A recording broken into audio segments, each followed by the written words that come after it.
जय हिंद साथियों, नमस्कार। स्वागत है मित्र आप सभी का आपके अपने चैनल पर। आप लोग फटाफट क्लास में आ जाएं। क्लास स्टार्ट हो चुकी है, जो कि यूपी पुलिस री एग्जाम के लिए बेहतरीन प्रैक्टिस सेट चलाया जा रहा है, जिसमें हम लोग हिंदी और जीके को अच्छे ढंग से कंप्लीट करते हैं। तो सभी मित्र क्लास में आ जाएंगे और एक बार मिलकर क्लास को शेयर कर देंगे, ताकि और भी फ्रेंड्स हमारे साथ जुड़ सकें, उन्हें भी इस क्लास का लाभ मिल सके। तो चलिए मित्र, आज की इस बेहतरीन प्रैक्टिस सेट की शुरुआत करते हैं और पहला क्वेश्चन जो आपके सामने रखते हैं। पार्ट 1 पहले सबसे हम कंप्लीट करेंगे, जिसमें हिंदी है। तो हिंदी से रिलेटेड सारे क्वेश्चन को हम अच्छे ढंग से कंप्लीट करने वाले हैं। पहला क्वेश्चन आपसे क्या पूछ रहा है, सभी मित्र सोच समझ कर बताएंगे इसका राइट आंसर क्या होगा। नवरत्न शब्द में कौन सा समास है?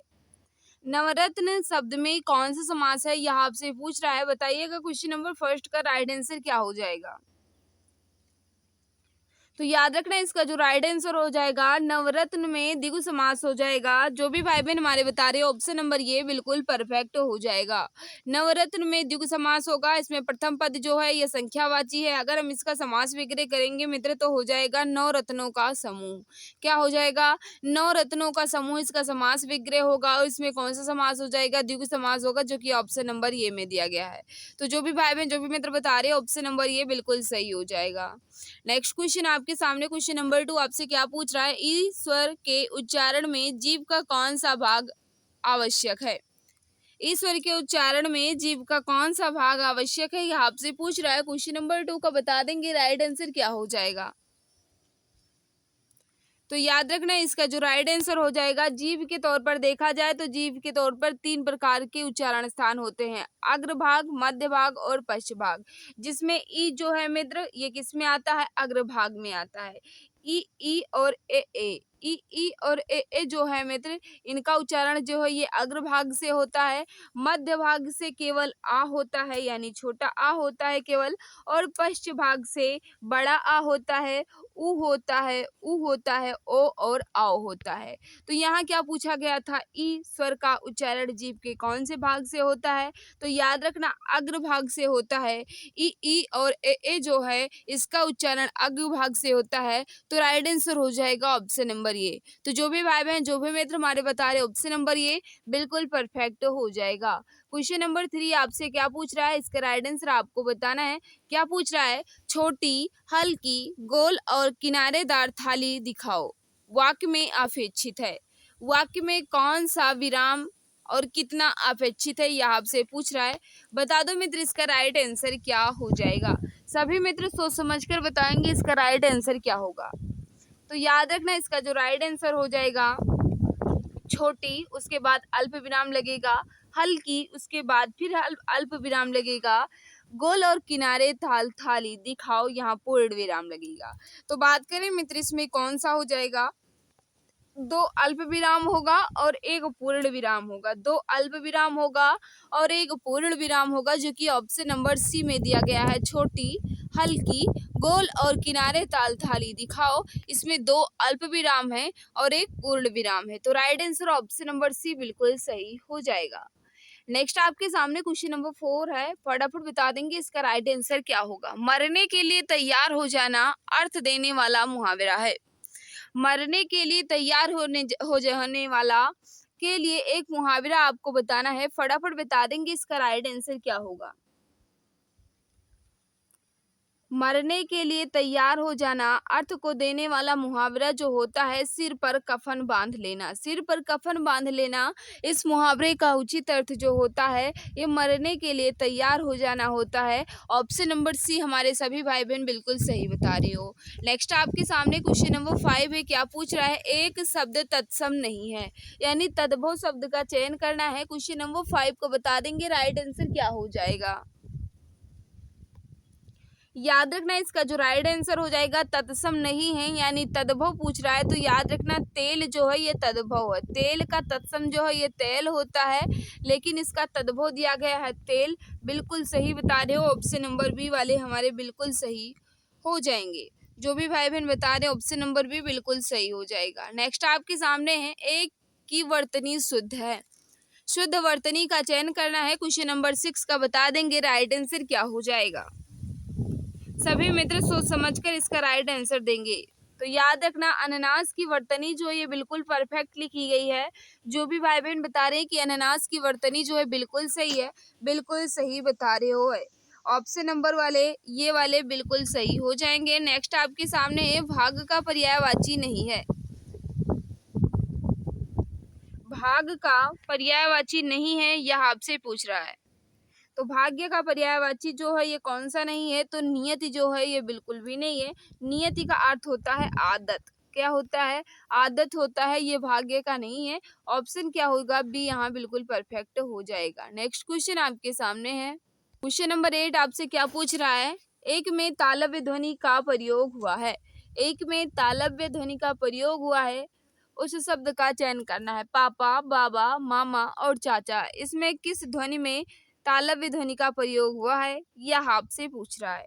याद रखना इसका जो राइट आंसर हो जाएगा चाचा। चाचा में चा वर्ग का उच्चारण स्थान जो है ये तालव्य होता है, तो चाचा ध्वनि जो है ये तालव्य है। ऑप्शन नंबर क्या हो जाएगा? डी यहाँ बिल्कुल परफेक्ट होगा।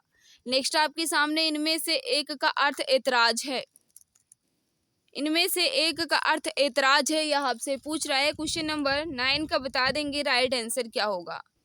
तो ऐतराज का अर्थ जो है मित्र ये क्या होता है? आपत्ति। जैसे लोग कहते नहीं है मुझे ऐतराज है, मुझे उस पर आपत्ति है।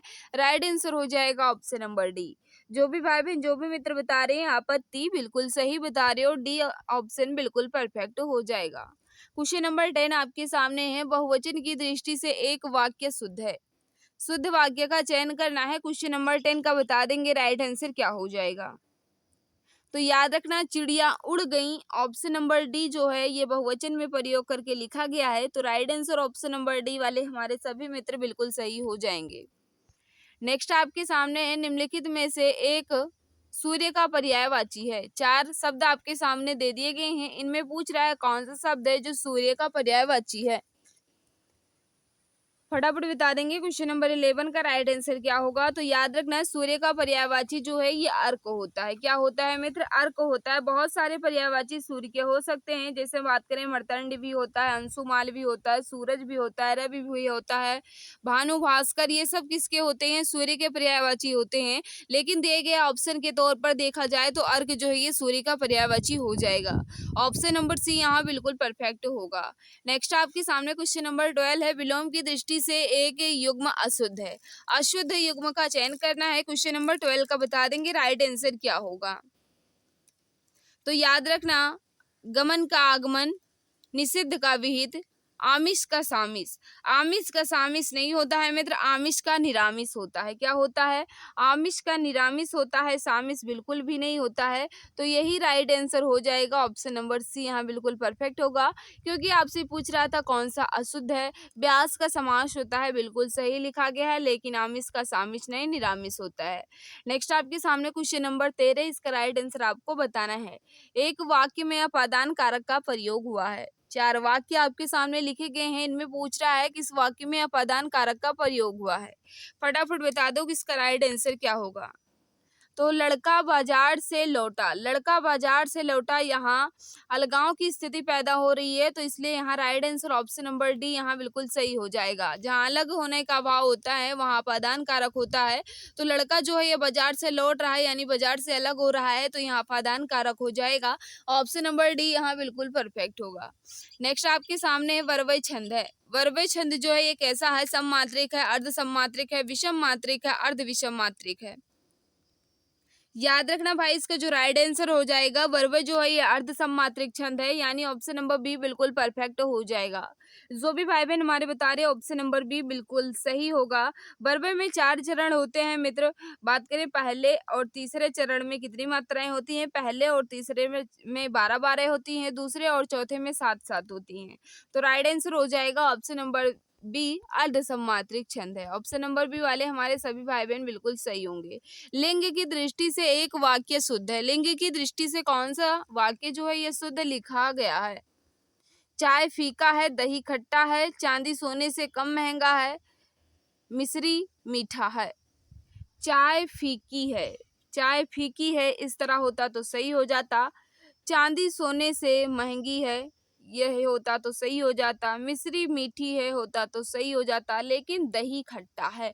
बिल्कुल सही है, दही जो है मित्र ये पुल्लिंग शब्द है, तो यही जो है ये शुद्ध लिखा गया है, दही खट्टा है। ऑप्शन नंबर बी बिल्कुल सही हो जाएगा। नेक्स्ट आपके सामने वीर रस का स्थायी भाव क्या है?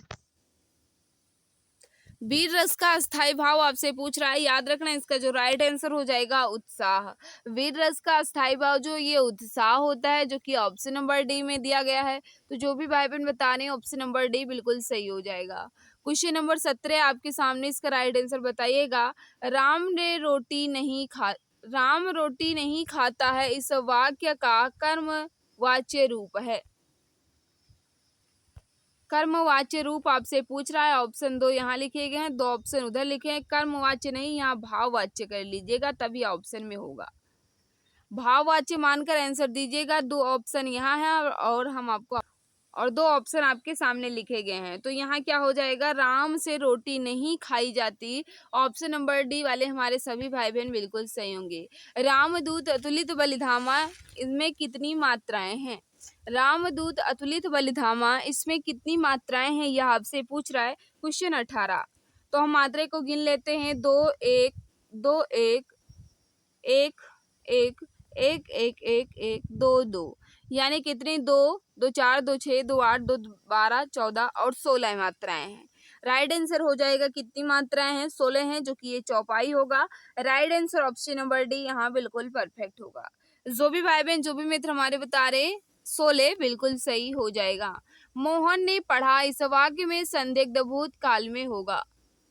यह वाक्य जो है संदिग्ध भूतकाल में किस तरह का होगा यह आपसे पूछ रहा है।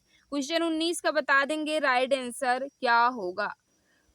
मोहन ने पढ़ा है, इस वाक्य को संदिग्ध भूतकाल में परिवर्तित करना है। तो यहाँ क्या हो जाएगा, जो भी भाई बहन हमारे बता रहे बिल्कुल सही बता रहे हो। मोहन ने पढ़ा होगा, मोहन ने पढ़ा होगा, ये संदिग्ध भूतकाल का हो जाएगा। ऑप्शन नंबर बी यहाँ बिल्कुल परफेक्ट होगा। नेक्स्ट आपके सामने क्वेश्चन नंबर 20 है। सही शब्द की वर्तनी पहचानिए। अतिवृष्टि की वर्तनी जो है ये किस विकल्प में अच्छे ढंग से लिखी गई है, बता दो मित्र इसका राइट आंसर क्या होगा। तो याद रखना इसका जो राइट आंसर हो जाएगा अतिवृष्टि की वर्तनी ऑप्शन नंबर ये में बिल्कुल सही लिखी गई है। तो जो भी भाई बहन हमारे बता रहे हैं ऑप्शन नंबर ये बिल्कुल सही हो जाएगा। नेक्स्ट आपके सामने क्वेश्चन नंबर 21 है। किस शब्द में विसर्ग संधि है? किस शब्द में विसर्ग संधि है यह आपसे पूछ रहा है। फटाफट बता देंगे क्वेश्चन नंबर 21 का राइट आंसर क्या हो जाएगा। तो याद रखना दुष्कर में विसर्ग संधि हो जाएगी। अगर हम इसका संधि विच्छेद करेंगे तो दो प्लस कर हो जाएगा इसका संधि विच्छेद, और इसमें कौन सी संधि हो जाएगी? विसर्ग संधि होगी। बात करें मित्र अहंकार की, तो अहंकार में व्यंजन संधि हो जाएगा। अगर हम इसका संधि विच्छेद करें तो अहम धनकार होगा। अहम धनकार इसका क्या हो जाएगा? संधि विच्छेद हो जाएगा। और इसमें कौन सी संधि होगी? व्यंजन संधि होगी। हिमालय में कौन संधि होगी? तो याद रखना हिमालय में दीर्घ संधि हो जाएगी, हिम धन आलय। और बात करें उल्लास में तो मित्र उल्लास में भी व्यंजन संधि होगी। उत्पल लास इसका संधि विच्छेद हो जाएगा। नेक्स्ट आपके सामने है क्वेश्चन नंबर 22, इसका राइट आंसर बताना है। रसगंधर्व नाटक के रचनाकार हैं। रसगंधर्व नाटक के रचनाकार कौन है? क्वेश्चन नंबर 22 का बता देंगे राइट आंसर क्या हो जाएगा। याद रखना इसका जो राइट आंसर हो जाएगा मणि मधुकर जो है ये रस गंधर्व नाटक के रचनाकार हैं, मणि मधुकर। ऑप्शन क्या होगा? बी यहाँ बिल्कुल परफेक्ट हो जाएगा। जो भी भाई बहन जो भी मित्र हमारे बता रहे ऑप्शन नंबर बी बिल्कुल सही हो जाएगा। नेक्स्ट आपके सामने भारत दूरदर्शन नाटक के रचनाकार हैं। भारत दूरदर्शन नाटक के रचनाकार कौन है यह आपसे पूछ रहा है। याद रखना इसका जो राइट आंसर हो जाएगा भारतेंदु हरीशचंद्र भारत दूरदर्शन नाटक के रचनाकार हैं। ऑप्शन क्या होगा? सी यहाँ बिल्कुल परफेक्ट हो जाएगा। इनकी बहुत सारी रचनाएं हैं, जैसे प्रेम प्रलाप, प्रेम माधुरी, प्रेम सरोवर, प्रेम मालिका, प्रेम फुलवारी। इनकी बहुत सारी रचनाएं हैं मित्र, लेकिन इम्पोर्टेंट जो है ये भारत दूरदर्शन आपके सामने लिखी गई है, जो कि एक नाटक है भारतेंदु हरीशचंद्र जी का। Right answer option number C बिल्कुल सही होगा। नेक्स्ट आपके सामने आखिरी चट्टान रचना के लेखक हैं। आखिरी चट्टान इस रचनाकार के लेखक कौन है, यह आपसे पूछ रहा है। क्वेश्चन नंबर 24, याद रखना आखिरी चट्टान जो है ये मोहन राकेश जी की है। ऑप्शन ये बिल्कुल परफेक्ट हो जाएगा। जो भी भाई बहन बता रहे ऑप्शन नंबर ये बिल्कुल सही होगा। क्वेश्चन नंबर 25 आपसे क्या पूछ रहा है, स्वयंभू की कृति का नाम है। स्वयंभू के कृति का क्या नाम है, तो पौमचरू। ऑप्शन क्या हो जाएगा, बी यहाँ बिल्कुल परफेक्ट होगा। जो भी भाई बहन हमारे बता रहे ऑप्शन नंबर बी बिल्कुल सही होगा। नेक्स्ट आपके सामने है, अजगर करे न चाकरी पंछी करे न काम किसने कहा है। अजगर करे न चाकरी पंछी करे न काम किसने कहा है। यह पंक्ति जो है ये किसकी है, तो याद रखना ये पंक्ति जो है मित्र ये मलुकदास जी की है। ऑप्शन नंबर डी यहाँ बिल्कुल सही होगा। जो भी भाई बहन जो भी मित्र हमारे बता रहे हैं मलुकदास बिल्कुल सही हो जाएगा। नेक्स्ट आपके सामने क्वेश्चन नंबर 27 आपसे क्या पूछ रहा है, फटाफट बता देंगे। क्वेश्चन 27, नीचे दिए तत्सम तद्भव शब्द के युग में कौन सा युग्म त्रुटिपूर्ण है, यानी किसमें गलती। ऑप्शन आपके सामने है, बताइएगा इसका राइट आंसर क्या होगा। तो याद रखना इसका जो राइट आंसर हो जाएगा, त्रुटिपूर्ण पूछ रहा था ना, तो क्षीर का खीर होगा बिल्कुल सही, दुग्ध का दूध हो जाएगा बिल्कुल सही, घृत का घी होगा बिल्कुल सही है, लेकिन दही का दही नहीं होगा, दधी का दही होगा। क्या होगा मित्र, यहाँ दधी का दही होता है। तो राइट आंसर क्या हो जाएगा, ऑप्शन नंबर बी यहाँ बिल्कुल परफेक्ट होगा। जहाँ बिना कारण के कार्य का होना पाया जाए वहाँ कौन सा अलंकार होता है। जहाँ बिना कारण के कार्य का होना पाया जाए वहाँ कौन सा अलंकार होता है, यह आपसे पूछ रहा है। तो याद रखना जहाँ बिना कारण के ही कार्य हो, जैसे बिनु पद चले सुने बिनु काना, कर विदु कर्म करे बिनु नाना, इसमें कौन सा अलंकार है, तो याद रखना विभावना अलंकार। जहाँ बिना कारण के ही कार्य होता है वहाँ क्या हो जाएगा, विभावना अलंकार होगा। और जहाँ मित्र कारण होते हुए भी कार्य ना हो वहाँ विशेष व्यक्ति अलंकार होता है। ऑप्शन नंबर डी यहाँ बिल्कुल परफेक्ट हो जाएगा। क्वेश्चन नंबर 29 आपसे क्या पूछ रहा है, संयुक्त क्रिया किसे कहते हैं। संयुक्त क्रिया किसे कहते हैं, यह आपसे पूछ रहा है। क्वेश्चन नंबर 29, याद रखना इसका जो राइट आंसर हो जाएगा, जब दो या दो से अधिक क्रियाएं मिलकर किसी पूर्ण क्रिया का बोध कराती हैं तो वह संयुक्त क्रिया कहलाती हैं। जब दो या दो से अधिक क्रियाएं मिलकर किसी पूर्ण क्रिया का बोध कराती हैं तो वह संयुक्त क्रिया कहलाती है। राइट आंसर ऑप्शन नंबर ये यहाँ बिल्कुल परफेक्ट हो जाएगा। क्वेश्चन नंबर 30 आपके सामने है, विस्मय कौन सा भाव है। विस्मय जो है ये कौन सा भाव है, यह आपसे पूछ रहा है। तो याद रखना विस्मय जो है ये एक अस्थाई भाव है। Right answer option number B यहाँ बिल्कुल परफेक्ट होगा। नेक्स्ट आपके सामने इनमें से अनिश्चयवाचक सर्वनाम कौन सा है। अनिश्चयवाचक सर्वनाम कौन सा है, यह आपसे पूछ रहा है, फटाफट बता देंगे राइट आंसर क्या हो जा। तो बिल्कुल सही, जो भी भाई बहन बता रहे कोई जो है या अनिश्चयवाचक सर्वनाम है बिल्कुल सही बता रहे हो। ऑप्शन नंबर सी वाले हमारे सभी मित्र बिल्कुल सही होंगे। शक्ति से बनने वाला विशेषण है। शक्ति से बनने वाला विशेषण आपसे पूछ रहा है। क्वेश्चन नंबर 32 का बता देंगे राइट आंसर क्या होगा। याद रखना शक्ति से बनने वाला विशेषण जो है ये शाक्ति होता है, जो कि ऑप्शन नंबर बी में दिया गया है। जो भी भाई बहन हमारे बता रहे ऑप्शन नंबर बी बिल्कुल सही होगा। मित्र अब आपके सामने गद्यांश आ गया है, छोटा सा गद्यांश से हम पढ़ लेते हैं। आप भी हमारे साथ पढ़िएगा इस छोटे से गद्यांश को, इससे रिलेटेड क्वेश्चन को हम अच्छे ढंग से कंप्लीट करने वाले हैं। भारत एक विशाल देश है, वर्षों से पराधीनता के साथ स्वाधीनता प्राप्त हुई है, फिर यह गणतंत्र बना, जिसकी उन्नति के लिए भारत के युवकों को अपना तन मन और धन लगाना होगा। भारत के लोगों को विश्व की प्रदूषित भावनाओं से अलग रहकर प्रेम, एकता और बंधुत्व की भावना को प्रबल बनाना होगा। ये छोटा सा गद्यांश था। इस गद्यांश से रिलेटेड हम क्वेश्चन करने वाले हैं। विशाल निम्नलिखित में से क्या है। विशाल जो है निम्नलिखित में से क्या है, तो याद रखना विशाल जो है मित्र ये विशेषण है। जो संज्ञा या सर्वनाम की विशेषता बताते हैं उन्हें हम विशेषण कहते हैं। तो यहाँ विशाल जो है ये क्या है, विशेषण है। ऑप्शन नंबर सी यहाँ बिल्कुल सही हो जाएगा। यह निम्नलिखित में से क्या है, यह निम्नलिखित में से क्या है, तो याद रखना यह जो है मित्र ये सर्वनाम हो जाएगा। ऑप्शन नंबर बी यहाँ बिल्कुल परफेक्ट होगा। क्वेश्चन नंबर 35 आपके सामने है, योको निम्नलिखित में से क्या है। अगर देना चाहे तो बिना गद्यांश के ही इस प्रश्न को उत्तर दे सकते थे, क्योंकि कॉमन क्वेश्चन दिख रहा है, गद्यांश से रिलेटेड क्वेश्चन नहीं है। तो याद रखना योको जो है यहाँ संज्ञा हो जाएगा, जो कि ऑप्शन नंबर ये है।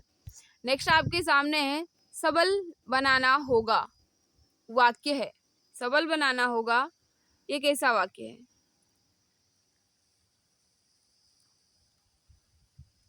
तो सबल बनाना होगा, ये एक क्रिया है। ऑप्शन नंबर डी यहाँ बिल्कुल परफेक्ट हो जाएगा। क्वेश्चन नंबर 37 आपके सामने, निम्नलिखित में से कौन सा शब्द संधि भी है और समास भी? किस शब्द में संधि भी है और समास भी है, यह आपसे पूछ रहा है। याद रखना, इसका जो राइट आंसर हो जाएगा पंचानन। पंचानन में मित्र संधि भी है और समास भी है। राइट आंसर हो जाएगा ऑप्शन नंबर सी। जो भी भाई बहन बता रहे हैं, ऑप्शन नंबर सी बिल्कुल सही हो जाएगा।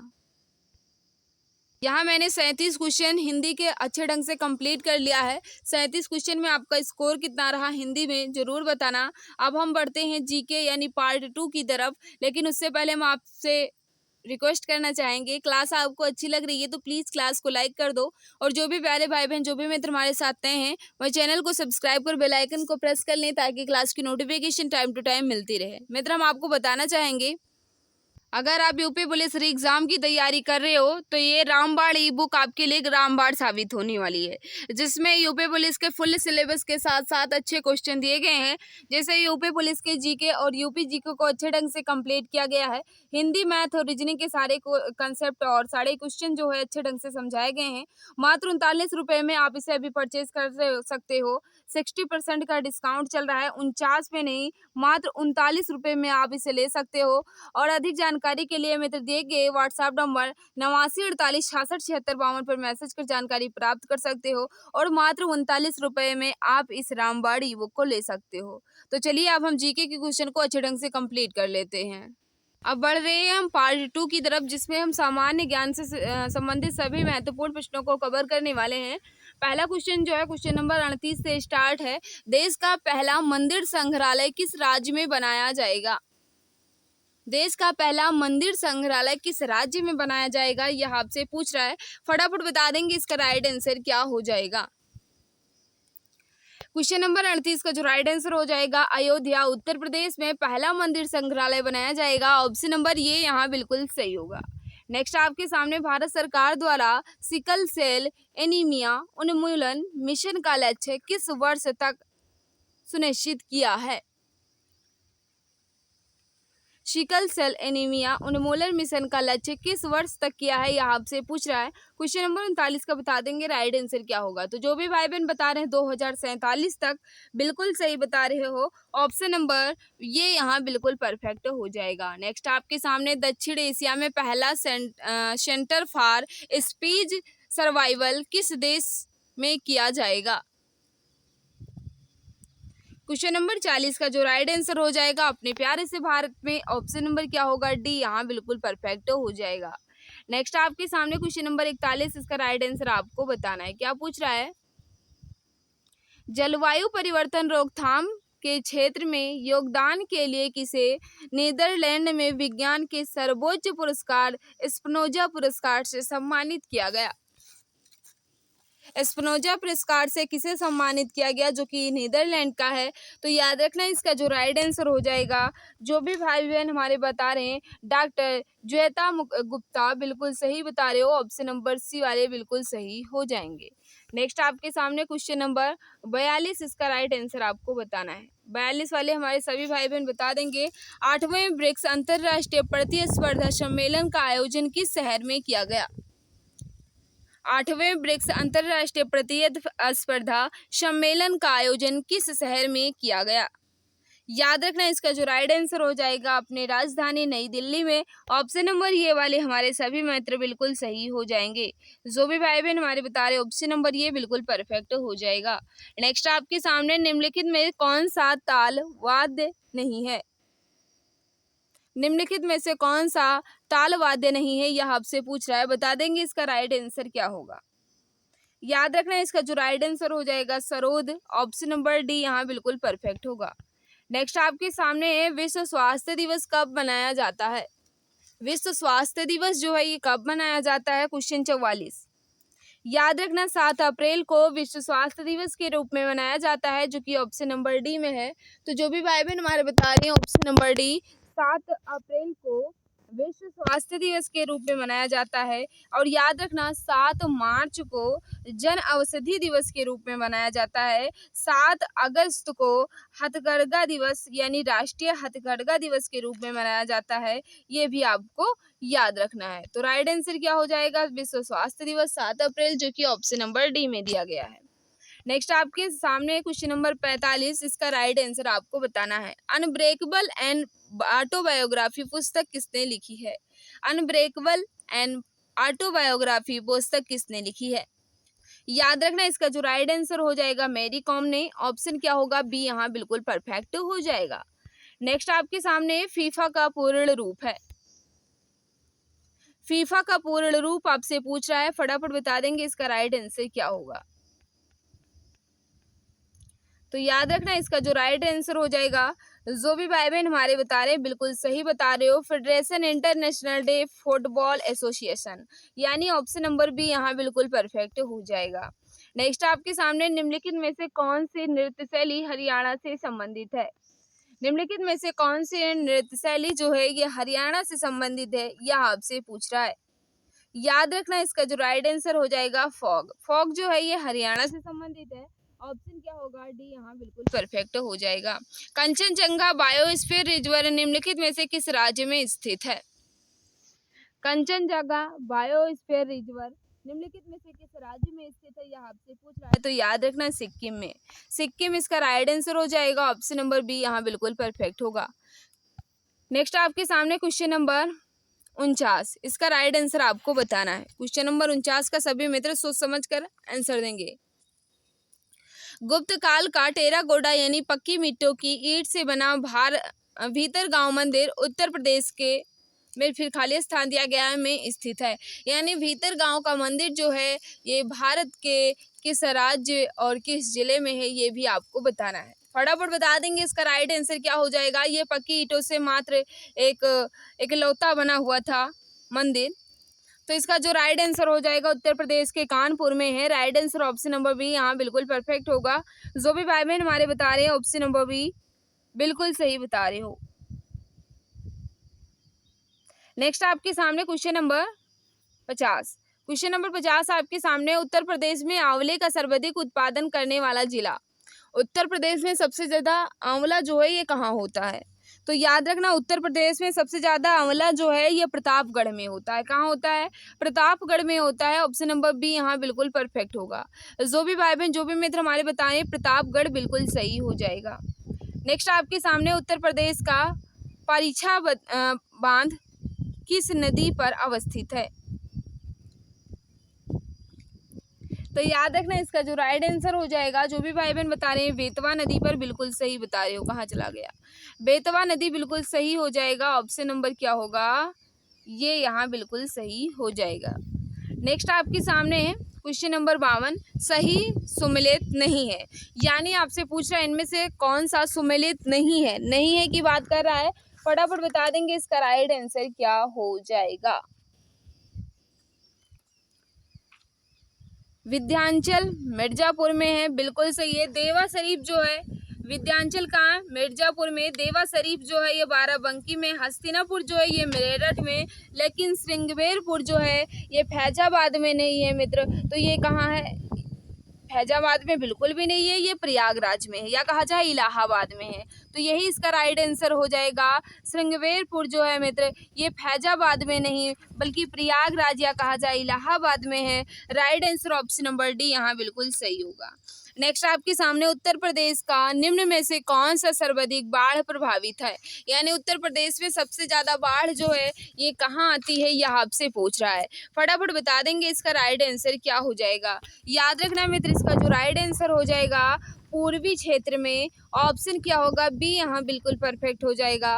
उत्तर प्रदेश में सबसे ज्यादा बाढ़ जो है ये पूर्वी क्षेत्रों में आता है। Right answer option number B बिल्कुल सही होगा। नेक्स्ट आपके सामने राष्ट्रीय राजमार्ग विकास परियोजना के उत्तर दक्षिण और पूर्व पश्चिम गलियारे मिलते हैं। उत्तर दक्षिण पूर्व पश्चिम गलियारे कहाँ मिलते हैं, यह आपसे पूछ रहा है। बता देंगे इसका राइट आंसर क्या हो जाएगा। सभी मित्र सोच समझकर बताएंगे। याद रखना इसका जो राइट आंसर हो जाएगा झांसी में। बिल्कुल सही बता रहे हो, ऑप्शन नंबर बी यहाँ बिल्कुल सही होगा। नेक्स्ट आपके सामने है क्वेश्चन नंबर 55। वर्ष 2011 की जनगणना के अनुसार उत्तर प्रदेश की जनसंख्या का वृद्धि प्रतिशत क्या है। वर्ष 2011 की जनगणना के अनुसार उत्तर प्रदेश की जनसंख्या का वृद्धि प्रतिशत क्या है, यह आपसे पूछ रहा है। याद रखना इसका जो राइट आंसर हो जाएगा 20.22% यानी 20.22% वृद्धि हुई है। राइट आंसर हो जाएगा ऑप्शन नंबर बी यहाँ बिल्कुल परफेक्ट हो जाएगा। वस्तु एवं सेवा कर यानी जीएसटी निम्नांकित में से कौन सा कर शामिल नहीं किया गया है। जीएसटी में कौन सा कर शामिल नहीं किया गया है, यह आपसे पूछ रहा है। फटाफट बता देंगे राइट आंसर क्या होगा। उत्पाद शुल्क, सीमा शुल्क, मूल्यवर्धित कर या सेवा कर। जीएसटी में कौन सा शामिल नहीं है, तो याद रखना इसमें सीमा शुल्क जो है ये शामिल नहीं है। जीएसटी में सीमा शुल्क शामिल नहीं है। राइट आंसर हो जाएगा ऑप्शन नंबर बी। नेक्स्ट आपके सामने निम्नलिखित में से कौन सा एक वित्त मंत्रालय का एक विभाग नहीं है। वित्त मंत्रालय का एक विभाग नहीं है, यह आपसे पूछ रहा है। बता देंगे इसका राइट आंसर क्या हो जाएगा। तो जो भी भाई बहन जो भी मित्र हमारे बता रहे हैं बिल्कुल सही बता रहे हो। क्या इसमें बैंकिंग विभाग जो है ये वित्त मंत्रालय का विभाग नहीं है। राइट आंसर हो जाएगा option number C. Next question आपके सामने क्वेश्चन नंबर 58। इसका राइट आंसर आपको बताना है। उत्तर अमेरिका में नियाग्रा जलप्रपात किन दो झीलों के मध्य अवस्थित है। तो याद रखना इसका जो राइट आंसर हो जाएगा, जो भी भाई बहन जो भी मित्र हमारे बता रहे हैं, ओंटारियो झील तथा इरी झील। ओंटारियो झील तथा इरी झील के मध्य अवस्थित है नियाग्रा जलप्रपात, जो कि ऑप्शन नंबर डी में है। नेक्स्ट आपके सामने है क्वेश्चन नंबर 59 का। बता देंगे राइट आंसर क्या हो जाएगा। निम्नलिखित विकल्पों में से कौन सा एक सही सुमेलित नहीं है। सही सुमेलित नहीं है की बात कर रहा है। प्रियरी घास का मैदान जो है ये कहाँ है, पंपास जो है ये कहाँ है, वेल्ड जो है ये कहाँ है, स्टेपी जो है ये कहाँ है। फटाफट बता देंगे इसका राइट आंसर क्या होगा। तो इसमें पूछ रहा है कौन सा सुमेलित नहीं है, तो प्रेरी जो है उत्तरी अमेरिका में है, बिल्कुल सही है। पंपास जो है ये दक्षिण अमेरिका में है, बिल्कुल सही है। वेल्ड जो है मित्र ये ऑस्ट्रेलिया में नहीं है। वेल्ड जो है ये ऑस्ट्रेलिया में नहीं है, ये भी दक्षिण कहाँ है, अफ्रीका में, अमेरिका में नहीं है, ये दक्षिण अफ्रीका में हो जाएगा। और स्टेपी जो है ये यूरोप में है, बिल्कुल सही है। तो यहाँ क्या पूछा गया था, कौन सा सुमेलित नहीं है, तो वेल्ड जो है ये ऑस्ट्रेलिया में ना होकर के दक्षिण अफ्रीका में हो जाएगा। ऑप्शन नंबर क्या होगा, सी यहाँ बिल्कुल सही हो जाएगा। नेक्स्ट क्वेश्चन आपके सामने है। आंध्र प्रदेश तथा तमिलनाडु के तट को क्या कहा जाता है। आंध्र प्रदेश तथा तमिलनाडु के तट को क्या कहा जाता है, यह आपसे पूछ रहा है। याद रखना इसका जो राइट आंसर हो जाएगा कोरोमंडल तट। ऑप्शन क्या होगा, ये यहाँ बिल्कुल सही हो जाएगा। नेक्स्ट आपके सामने बांग्लादेश में प्रवेश करने के पश्चात गंगा नदी को किस नाम से जाना जाता है। बांग्ला नदी में प्रवेश करने के पश्चात गंगा नदी को किस नाम से जाना जाता है, तो पद्मा कहा जाता है। ऑप्शन क्या हो जाएगा, ये यहाँ बिल्कुल परफेक्ट हो जाएगा। जब बांग्लादेश में गंगा नदी प्रवेश कर जाती है तो वहाँ पद्मा कहा जाता है, ये भी आपको याद रखना है। नेक्स्ट क्वेश्चन आपके सामने है। सिंधु घाटी की सभ्यता गैर आर्य थी क्योंकि। सिंधु घाटी की सभ्यता गैर आर्य थी क्योंकि मित्र ये नगरीय सभ्यता थी, क्योंकि ये नगरीय सभ्यता थी। राइट क्या हो जाएगा, ऑप्शन नंबर सी। निम्नलिखित में से किसे भारत का नेपोलियन कहा जाता है। भारत का नेपोलियन किसे कहा जाता है, याद रखना समुद्रगुप्त को भारत का नेपोलियन कहा जाता है। राइट आंसर क्या हो जाएगा, ऑप्शन नंबर ये। नेक्स्ट क्वेश्चन आपके सामने क्वेश्चन नंबर 64। इबादत खाने की स्थापना का श्रेय निम्न में से किसको जाता है। इबादत खाना का श्रेय जो है निम्नलिखित में से किसको जाता है, यानी इबादत खाना किसने बनवाया था, यह आपसे पूछ रहा है। याद रखना अकबर ने। ऑप्शन नंबर क्या हो जाएगा, डी यहाँ बिल्कुल परफेक्ट हो जाएगा। 1579 में कराया था। तो राइट आंसर क्या हो जाएगा, डी यहाँ बिल्कुल परफेक्ट हो जाएगा।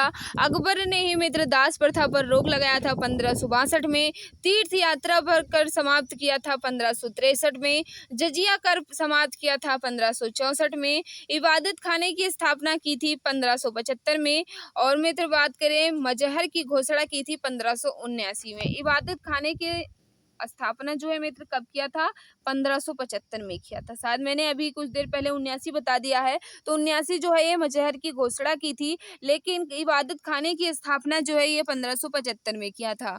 राइट आंसर हो जाएगा ऑप्शन नंबर डी। नेक्स्ट आपके सामने, भारत में प्रथम समाचार पत्र प्रकाशित करने के पीछे निम्न में से कौन सा व्यक्ति था। भारत में प्रथम समाचार पत्र प्रकाशित करने के पीछे निम्न में से कौन सा व्यक्ति था। तो याद रखना इसका जो राइट आंसर हो जाएगा Hickey, James Hickey. Right answer हो जाएगा ऑप्शन नंबर बी। जो भी भाई बहन हमारे बता रहे हैं ऑप्शन नंबर बी बिल्कुल सही हो जाएगा। क्वेश्चन नंबर 65 आपके सामने है, 5 क्वेश्चन और है, जल्दी जल्दी आंसर दे दें सभी भाई बहन सोच समझ कर। क्वेश्चन नंबर 66, क्वेश्चन नंबर 66 आपसे क्या पूछ रहा है, वर्ष 1928 में साइमन कमीशन के भारत आने पर निम्नलिखित में से किस नारे के साथ उसका स्वागत किया गया था। स्वागत किया गया था, बताओ भाई इसका क्वेश्चन नंबर 66 का।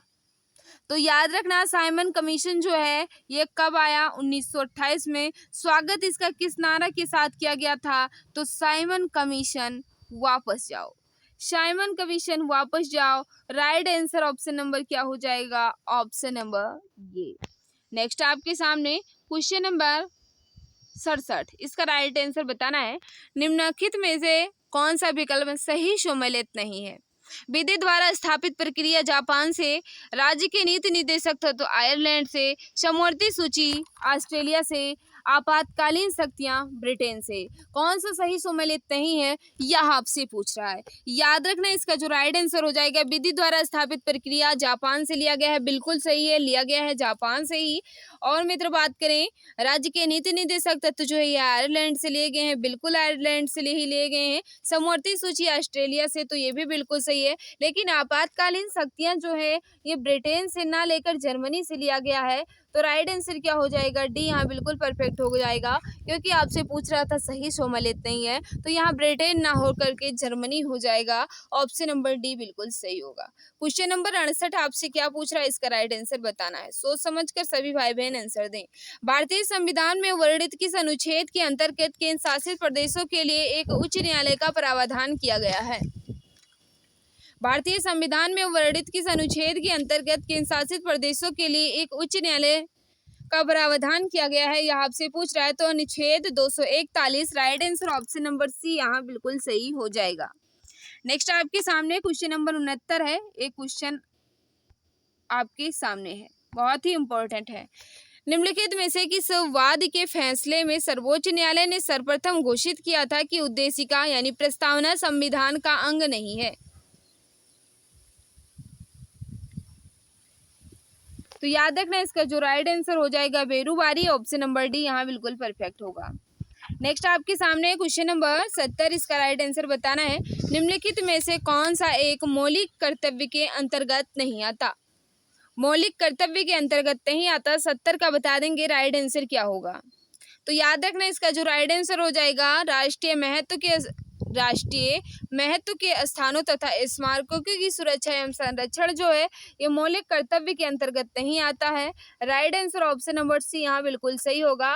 बाकी तीनों जो है ये मौलिक कर्तव्य के अंतर्गत आते हैं, लेकिन स्मारकों की सुरक्षा ये मौलिक कर्तव्य के अंतर्गत नहीं आता। क्वेश्चन नंबर 71 आपके सामने है, ऐसे विषय जिन पर केंद्र तथा राज्य सरकार दोनों कानून बनाती है वह कौन सा होता है। तो याद रखना समवर्ती सूची में राज्य सरकार और केंद्र सरकार जो है ये दोनों कानून लागू करती हैं। तो राइट आंसर क्या हो जाएगा, ऑप्शन नंबर सी।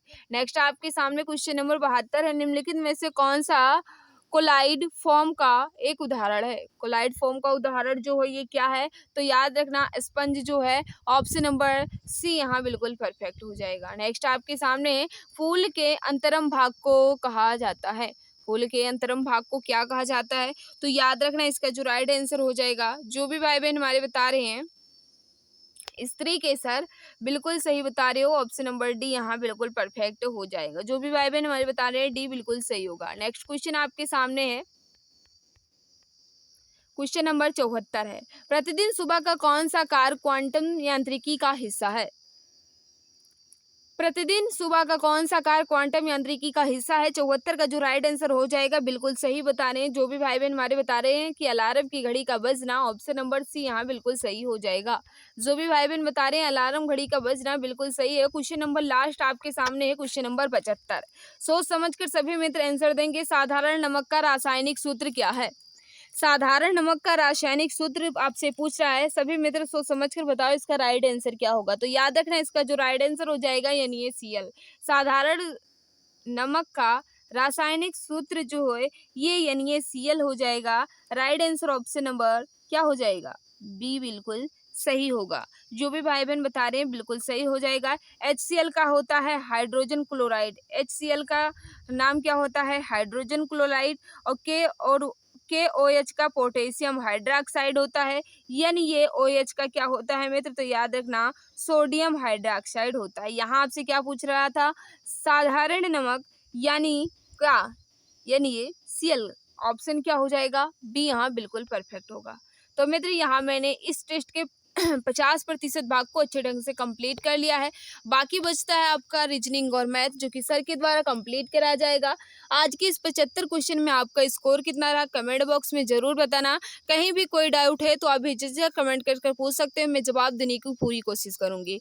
मित्र कैसी भी लगी हो अपना फीडबैक कमेंट में जरूर दिया करो, क्योंकि आपके फीडबैक का इंतजार रहता है। कैसी भी लगी हो, अच्छी लगी हो तो भी बताइएगा, नहीं अच्छी लगी हो तो भी बताइएगा। अगर इस क्लास से तनिक भी हेल्प मिल रही हो तो प्लीज़ क्लास को लाइक कर देना। और जो भी प्यारे भाई बहन जो भी मित्र हमारे साथ हैं वे चैनल को सब्सक्राइब कर बेल आइकन को प्रेस कर लेंगे ताकि क्लास की नोटिफिकेशन टाइम टू टाइम मिलती रहे। इसकी पीडीएफ कहाँ मिलेगी तो मैं आपको बता दूं, इसकी पीडीएफ हमारे टेलीग्राम चैनल एग्जाम गुरुजी भाई अरविंद सर पर फुल पीडीएफ मिल जाएगी, जिसमें रीजनिंग और मैथ होगा। पूरा सॉल्व कर पुनः रिविजन कर लेना। तो मित्र आज की इस क्लास में बस इतना ही। सभी को बाय बाय, सभी को नमस्कार, जय हिंद, जय भारत, वंदे मातरम।